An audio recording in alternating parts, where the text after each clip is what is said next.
성도 여러분들 안녕하십니까? 안교교과 방송에 함께 하신 여러분들을 진심으로 환영합니다. 말씀을 펼칠 때마다 성령의 능력을 경험하시는 여러분들 되시기를 간절히 바랍니다. 이제 함께 기도하시면서 이 시간을 시작하도록 하겠습니다. 하늘에 계신 아버지 하나님, 오늘도 우리에게 생명을 주시고 이 하루의 삶을 살게 하시니 감사드립니다.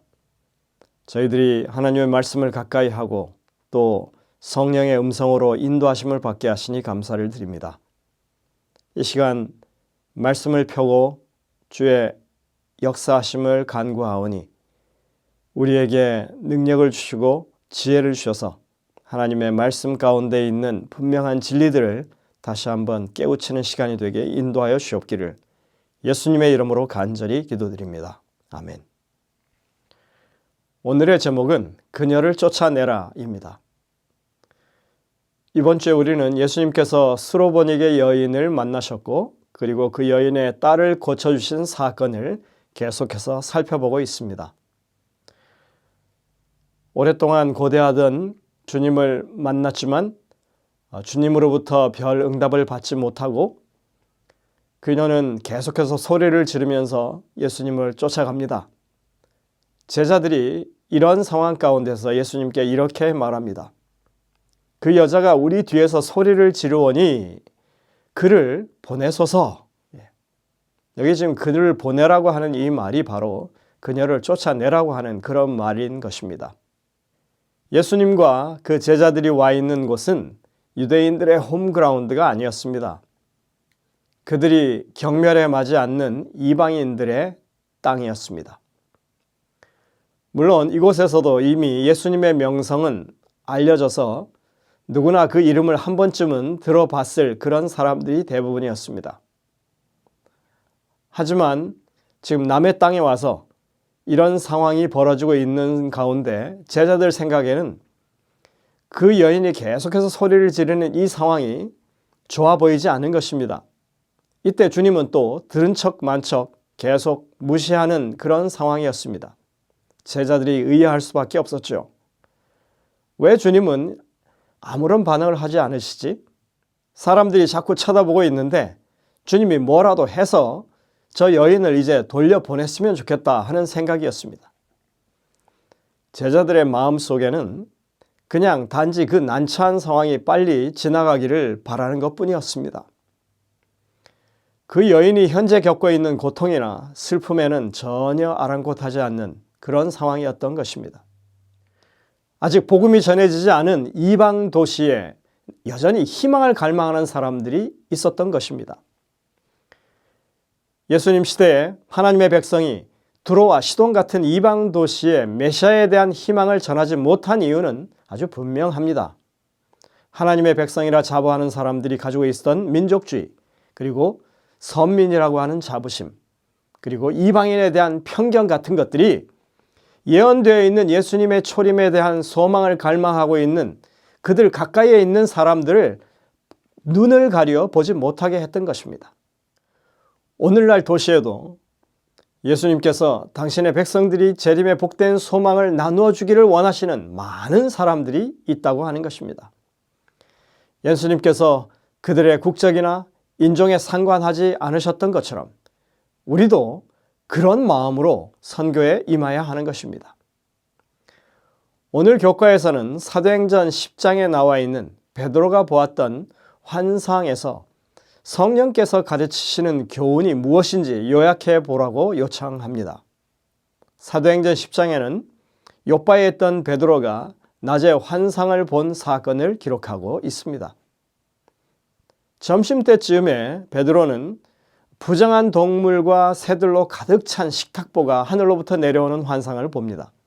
그 보자기 안에는 율법에서 먹지 말라고 했던 온갖 부정한 동물들이 차 있었습니다.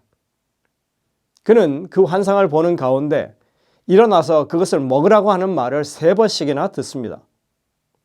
우리가 잘 아는 것처럼 이 환상은 부정한 음식물에 대한 규정을 파기하는 환상이 아니라 유대인들이 부정하게 여기는 이방인들이 바로 선교의 대상이라고 하는 것을 일러주기 위한 하나님의 특별한 계시였습니다. 사도행전 10장에는 로마 백부장인 고넬료에게 복음을 전하는 정황이 기록되어 있습니다. 당시 유대인들은 이방인과 대화하거나 식사를 하는 것조차도 부정하게 되는 일이라고 그것을 금하고 있었습니다. 이제 곧 고넬료가 보낸 사람이 베드로를 찾아오는 상황이 될 텐데, 그때 베드로로 하여금 그 초청에 응하라고 하는 메시지를 이 환상을 통해서 보이신 것입니다. 하나님은 이방인에 대한 베드로의 종교적인 편견과 잘못된 자존심을 깨뜨리기 위해서 이 환상을 보게 하셨습니다. 베드로는 결국에 가서 그 진리를 깨닫게 됩니다. 그리고 이렇게 고백하죠. 베드로가 입을 열어 말하되 내가 참으로 하나님은 사람의 외모를 보지 아니하시고 각 나라 중 하나님을 경외하며 의를 행하는 사람은 다 받으시는 줄을 내가 깨달았도다. 사도행전 10장 34절 35절입니다. 베드로의 입장에서는 수로보니게 여인의 사건이나 고넬료 사건이나 사실 동일한 사건이라고 할 수 있습니다. 두로와 시돈에서 경험했던 그 사건으로부터 최소한 몇 년이 지났음에도 불구하고 베드로는 아직 그 상황에 대해서 분명하게 깨우침이 없었던 것입니다. 그리고 이 고넬료를 위해서 보이신 그 환상을 통해서 그것을 깨닫게 된 것입니다. 비록 더디긴 했지만 베드로는 이방인 선교에 대한 확신을 그렇게 가지게 되었습니다. 이런 상황을 우리가 이해하면서 두로와 시돈의 이야기를 통해서 우리에게 주시는 교훈을 생각해 봐야 할 것입니다. 예수님과 그 여인과의 대화를 다시 한번 살펴보시기 바랍니다. 제자들이 이 현장 학습을 통해서 베드로가 욥바에서 봤던 환상으로 말미암아 깨우쳤던 그런 교훈을 얻을 수 있었으면 얼마나 좋았을까요?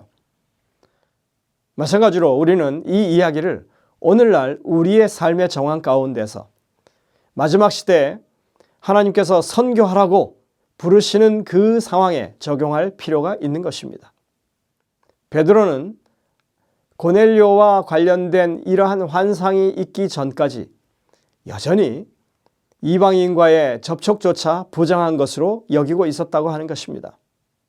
주님께서 친히 수로보니게 여인을 접촉하시고 대화하시고 그 여인의 고통을 치유해 주셨건만 그들은 그것으로부터 어떤 생각의 전환을 가져오지 못했다고 하는 것입니다. 그들 마음속에 뿌리 깊게 자리 잡은 이런 편견은 그들로 하여금 사람들의 필요를, 그들의 고통을 볼 수 없게 만들어 버린 것입니다. 이 이야기는 오늘날 우리에게도 중요한 것입니다.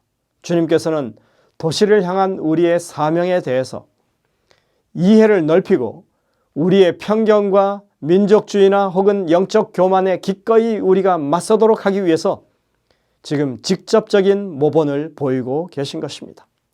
근데 여러분들, 그것이 제대로 깨달아지기까지 베드로와 같이 예수님 곁에서 배운 제자도 수년의 시간이 걸려서 그것이 깨우쳐졌다고 하는 사실입니다. 예수님은 하나님의 위대한 구원의 계획이 한 국가나 한 변방의 민족만을 위한 것이 아니라 온 인류를 위한 것이라고 하는 것을 아직 완전히 깨닫지 못했던 제자들에게 정말 인내심을 가지고 차근차근히 가르치고 계시는 것입니다.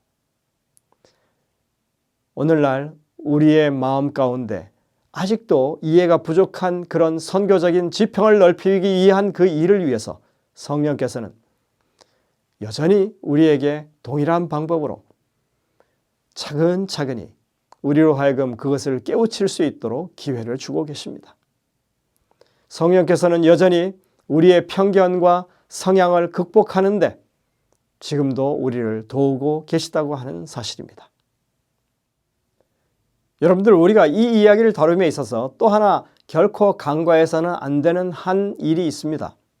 그것은 바로 이 사건의 주인공인 수로보니게 여인의 마음입니다. 우리는 그녀의 절박함과 간절함을 놓쳐서는 안 됩니다. 예수님이 그 도시에 오신다고 하는 소식을 처음 들었을 때 그녀는 자기의 딸을 살릴 수 있는 유일한 기회가 왔다고 판단했습니다. 예수님을 만나기 위해 정말 수일을 기다렸습니다.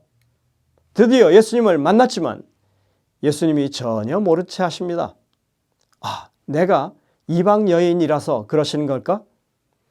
얼마나 무안하고 부끄러운 상황이 되는지 모릅니다. 하지만 그녀는 여기서 결코 용기를 꺾지 않습니다. 이 기회를 결단코 포기할 수가 없었습니다. 제자들 뒤를 계속 따라다니며 부끄러움도 무릅쓰고 계속해서 살려달라고, 도와달라고, 자신의 이 어려운 처지를 좀 돌아봐 달라고 그렇게 애원한 것입니다. 제자들이 던지는 그 따가운 시선을 느꼈습니다. 하지만 그녀는 포기하지 않았습니다. 이제 좀 그만 좀 해주시오. 주님이 이방인에게는 관심이 없다지 않소? 적당히 하고 그냥 이젠 돌아가시오. 그러나 이 여인에게 있어서 지금 자신이 주님께 아뢰야 할 이 문제만큼은 결코 포기할 수가 없는 그런 문제였다고 하는 것입니다.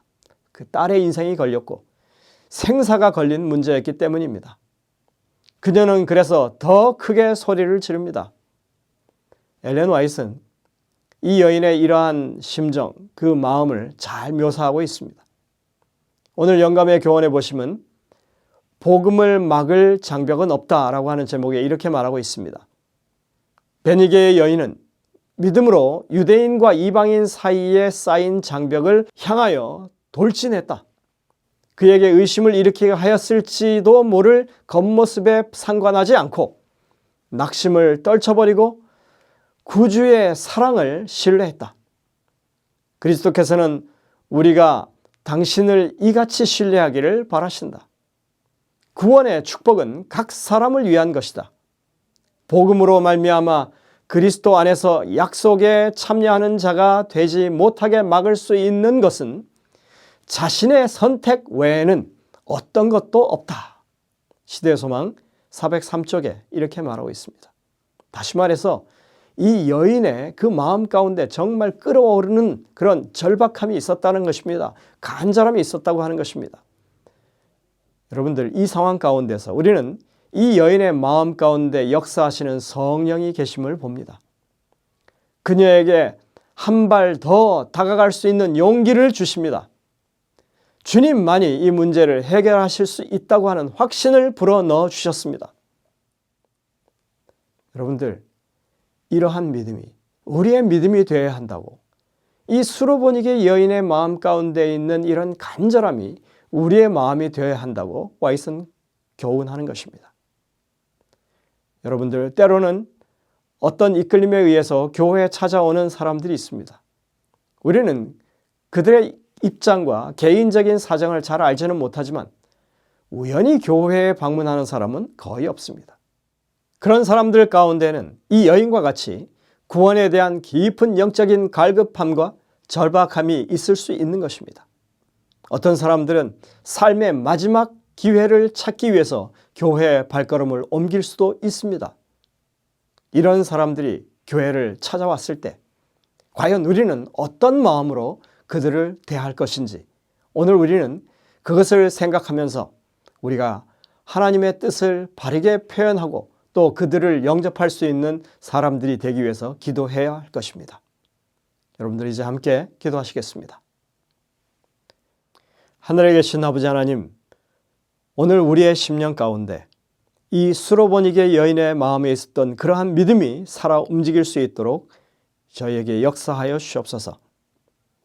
우리가 하나님의 제자들로서, 선교를 위임받은 사람들로서 예수 그리스도께서 보이셨던 그런 이방인들을 향한 넓은 포부를 우리의 마음 가운데 가질 수 있도록 도와주시고, 주님께서 찾아 나가셨던 그 발걸음을 뒤따를 수 있는 저희 모두가 되게 인도하여 주옵기를 예수님의 이름으로 간절히 기도드립니다. 아멘.